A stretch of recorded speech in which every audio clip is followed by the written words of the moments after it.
तर पंतप्रधान मोदी उद्या नाशिक दौऱ्यावर येत आहेत। नरेंद्र मोदी यांचा उद्या नाशिक शहरामध्ये रोड शो ही होणार आहे। रोड शो निमित्त पोलीस प्रशासनाकडून चोख बंदोबस्त करण्यात आला आहे। एसपीजी सुरक्षा व्यवस्थेकडून रोड शोची रंगीत तालीम काढण्यात आलेली आहे। तर याचा आढावा घेतलाय आपले प्रतिनिधी महेश महाले यांनी। दरम्यान नाशिकची ही दृश्य आपण बघू शकतो। या ठिकाणी पंतप्रधान मोदींचा उद्या रोड शो होणार आहे आणि त्याआधी एसपीजी सुरक्षेकडून या ठिकाणी एसपीजी सुरक्षा व्यवस्थेकडून रोड शोची रंगीत तालीम काढण्यात आली आहे आणि त्याचबरोबर सुरक्षेचा आढावा घेण्यात आला आहे।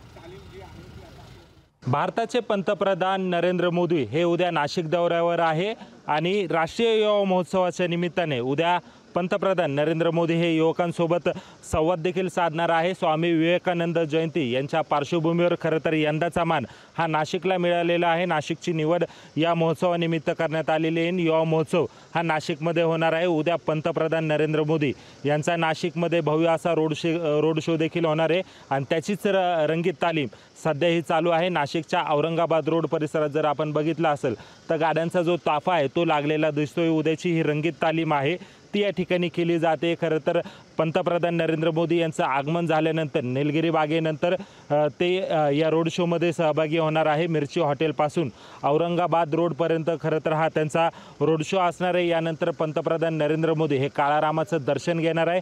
त्यानंतर गोदा तीरावर जात गोदावरीची आरती देखील करणार आहे। एकूणच पंतप्रधान नरेंद्र मोदी यांच्या या दौऱ्यानिमित्त प्रशासनाची जी तयारी आहे ती अंतिम टप्प्यात आलेली आहे। ठिकठिकाणी रंगरंगोटी केलेली आहे।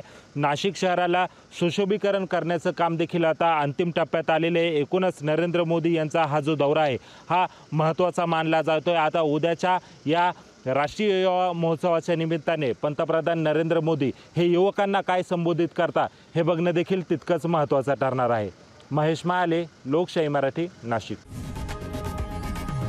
लोकशाही मराठी ऐका, पहा, जागरूक रहा।